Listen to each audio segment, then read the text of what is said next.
Hello. SBS classes में आपका स्वागत है। आने वाले महीनों में चुनाव होने वाला है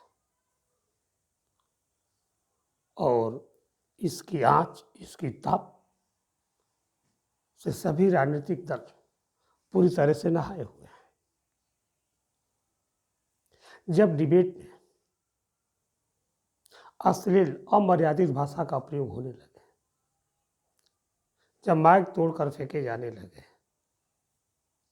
तर्क और न्याय संगत बात की जगह कुतर्क रचे जाने लगे, तो यह मान लेना चाहिए कि चुनाव काफी नजदीक है। सबसे पहली तो बात यह है कि चुनाव कोई जीते कोई हारे, यदि हम डिबेट करते हैं तो अपनी पार्टी की विचारधारा को तर्कपूर्वक रखना चाहिए, यथार्थ और यथेष्ट बातों को रखना चाहिए, कुतर्क नहीं। लेकिन मुझे यह कहने में गुरेज नहीं कि जितनी भी सियासी पार्टियों के नुमाइंदे हैं डिबेट में आते हैं, वो तर्क नहीं, कुतर्क और गाली गलौज की भाषा तक पहुंच जाते हैं, जो लोकतंत्र के लिए सही नहीं है। आज उत्तर प्रदेश में एक आध महीने में चुनाव होने वाले हैं। अगर चुनाव आयोग की बात को माने तो यह उत्तर प्रदेश का चुनाव 5 से 6 चरणों में होगा और इसकी तिथि का निर्धारण जनवरी के पहले हफ्ते में होने की संभावना है। राजनीतिक गलियारों में यह एक जोर से बहस चल पड़ी है कि अब की बार किसकी सरकार। इसमें कहीं दो राय नहीं। जिस तरह की रैली आयोजित हो रही है, जिस तरह की भीड़ एकत्रित हो रही है और जिस तरह से सरकार पहले से विराजमान है, दोनों के बीच में कड़ा संघर्ष देखने को मिलेगा पूरे उत्तर प्रदेश में। इसमें तनिक भी गुंजाइश नहीं कि कांटे भरे रास्ते होंगे दोनों के लिए, चाहे वो समाजवादी पार्टी हो, चाहे वो भारतीय जनता पार्टी हो। लेकिन एबीपी-सी वोटर का जो सर्वे है, उस सर्वे के बारे में मैं चर्चा करना चाहूँगा कि वो सर्वे क्या दर्शाता है, क्या प्रतीत करता है। हालांकि हम मान लेना चाहिए कि सर्वे जो है एक आकलन है, कुछ लोगों की राय उसमें शामिल की गई होती है, वो परिणाम नहीं है। लेकिन एक आईना जरूर होता है, एक प्रतिबिंब जरूर होता है, एक आने वाले कल का पूर्वानुमान जरूर होता है। तो सबसे पहले हम शुरुआत करते हैं बुंदेलखंड से। बुंदेलखंड में विधानसभा की कुल 19 सीटें हैं और 2017 के चुनाव में यह 19 की 19 सीटें भारतीय जनता पार्टी के खाते में थी। एक तरह से कह सकते हैं कि पूरी तरह से क्लीन स्वीप कर दिया था भारतीय जनता पार्टी ने। लेकिन इस बार की जो स्थिति है नवंबर और दिसंबर की, वो मैं आपको आंकड़ा बताने जा रहा हूँ। बड़ा दिलचस्प आंकड़ा है। नवंबर में भारतीय जनता पार्टी 11 से 15 सीट, दिसंबर में 12 से 16 सीट की जीतने की संभावनाएं जताई जा रही हैं एबीपी-सी वोटर के सर्वे में। समाजवादी पार्टी को 3 से 7 और दिसंबर में 2 से 6 समाजवादी पार्टी को दिखाया गया है, जबकि बीएसपी के खाते में 0 से 3, कांग्रेस के खाते में 0 से 2 और अन्य के खाते में भी 0 से 2। तो अगर हम एक पूरा इसका ग्राफ लें, एक पूरा चित्रण लें, तो कहीं न कहीं चूँकि भारतीय जनता पार्टी बुंदेलखंड में 19 सीटों पे विराजमान थी, सारी की सारी सीटें उनके खाते में थी, तो इस बार नुकसान होने जा रहा है भारतीय जनता पार्टी का। अब उनके लिए सोचने का विषय है कि इसकी भरपाई वो कैसे करेंगे, वो उनका मुद्दा होगा। और मैं ये भी आपसे कहना चाहूँगा कि मैं सी वोटर का जो आकलन है उसको बता रहा हूँ, कोई व्यक्तिगत अपनी बात नहीं, कोई व्यक्तिगत अपनी राय नहीं, उस पर चर्चा कर रहा हूँ। दूसरा एक है अवध क्षेत्र। अवध क्षेत्र में कुल सीटें हैं 118 और इसमें जो नवंबर और दिसंबर में जो भारतीय जनता पार्टी के खाते में जो दर्शा रहा है संभावित एक आकलन, एक पूर्वानुमान, एक अंदेशा कि नवंबर में 68 से 72 सीटें और दिसंबर में 72 से 76, 72 टू 76 प्लस बीजेपी के खाते में जा सकती है, सी वोटर के आकलन के हिसाब से, सर्वे के हिसाब से। भारतीय जनता पार्टी, वो समाजवादी पार्टी को 10 टू 44, 10 से 44 और दिसंबर में 38 से 42 प्लस सीटें जीतने का अनुमान दिखाया गया है। तो यहाँ पर एक बड़ी भारी बढ़ोतरी आप कह सकते हैं, मेजॉरिटी कह रहे हैं, या एक बड़ा लाभ की स्थिति में यहाँ पर है समाजवादी पार्टी। जबकि बीएसपी के खाते में 2 से 6, कांग्रेस के खाते में 0 से 2 और अन्य के खाते में 0 से 2।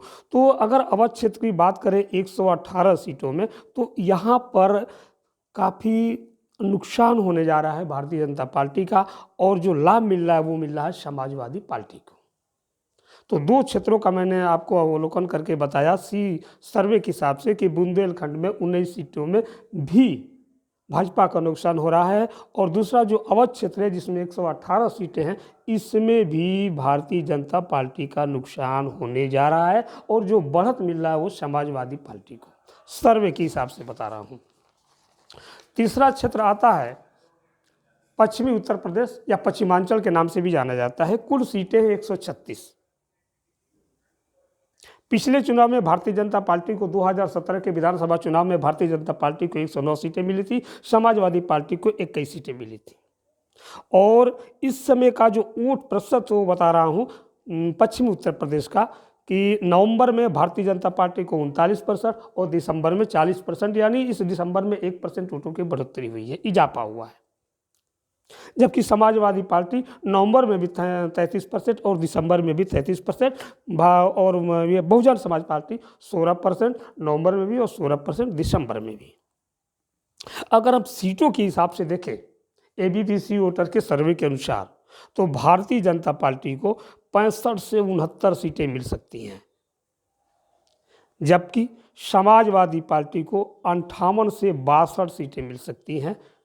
बहुजन समाज पार्टी को 5 से 9 सीटें मिलने का अनुमान है, दिखाया गया है, और 0 से 4 सीटें कांग्रेस को और 0 से 2 सीट अन्य के खाते में जा सकती हैं। तो अगर पश्चिम उत्तर प्रदेश की बात करें तो इसमें अगर पूर्व 2017 की बात करें तो भारतीय जनता पार्टी को 109 सीटें मिली थी, समाजवादी पार्टी को 21 सीटें मिली थी। तो उसके हिसाब से भी देखें तो यहाँ पर भी कहीं न कहीं फायदे में है, प्लस में है समाजवादी पार्टी। हालांकि बहुत बड़ा नुकसान नहीं हो रहा है भारतीय जनता पार्टी का। अब अगला पूर्वांचल में हम लोग चलते हैं, जो हम लोग का प्रदेश है, जहां हम लोग उसकी नुमाइंदगी करते हैं, वहां के हम लोग नागरिक हैं। तो पूर्वांचल में कुल सीटें हैं 130। 2017 विधानसभा चुनाव में भारतीय जनता पार्टी ने प्राप्त किया था 100। लेकिन अब की जो अभी जो ताज़ा जो तस्वीर बन के आ रही है सर्वे के हिसाब से, तो नवंबर में भारतीय जनता पार्टी का है 66 से 70 और दिसंबर में है 61 से 65। नवंबर में 66 से 70 और दिसंबर में है 61 टू 65, 61 से 65। जबकि समाजवादी पार्टी को है 47 से 51 नवंबर में और 51 से 55 आपके दिसंबर में। बहुजन समाज पार्टी का नवंबर में भी 4 से 8 सीटों का अनुमान है और दिसंबर में भी 4 से 8 सीटों का अनुमान है। कांग्रेस नवंबर में 1 से 5 सीटों का अनुमान और 2 से 6 सीटों का अनुमान जो है वो आपके दिसंबर में है। अन्य के खाते में 2 से 6 सीटें जा सकती हैं।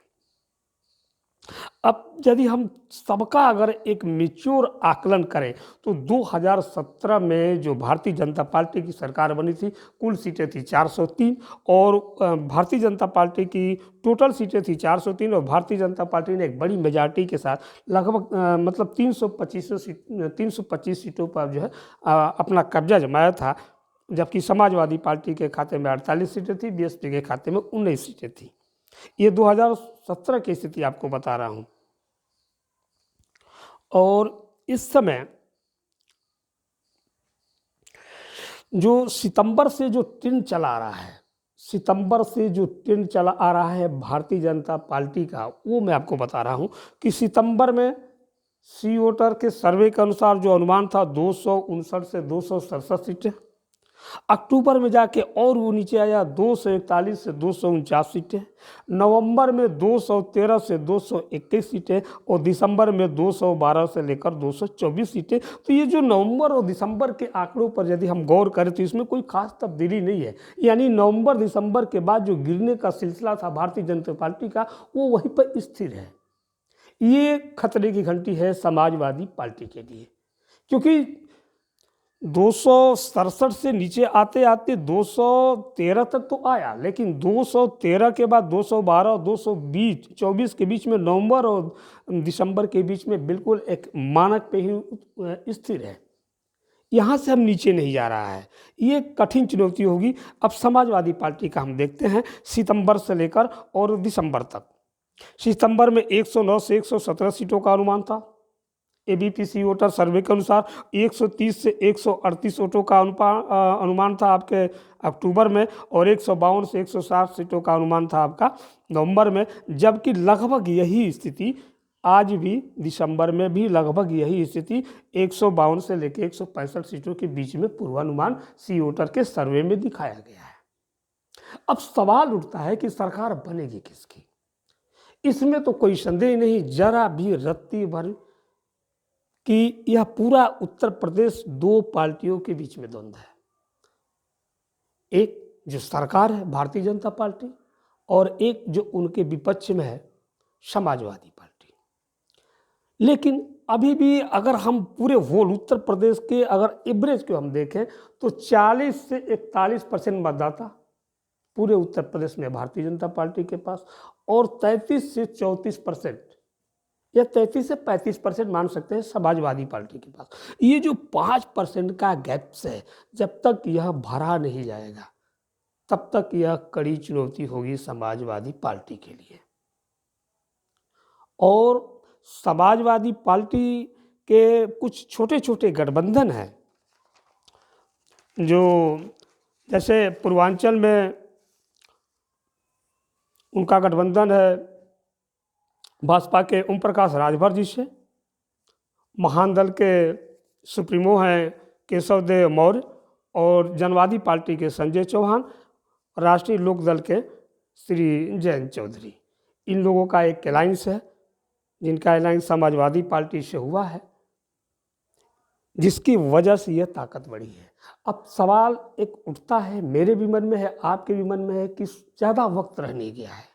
हालांकि अभी बहुत सारे मुद्दे हैं, बहुत सारी चीज़ें आएंगे, बहुत सारी चीज़ें जाएंगी, क्या होगा आने वाले भविष्य में, लेकिन जो ट्रेंड है वो सिर्फ इतना जरूर बता रहा है कि एक कड़ा संघर्ष, कड़ा द्वंद्व, एक दिलचस्प लड़ाई होगी समाजवादी वर्सेस भारतीय जनता पार्टी के बीच में।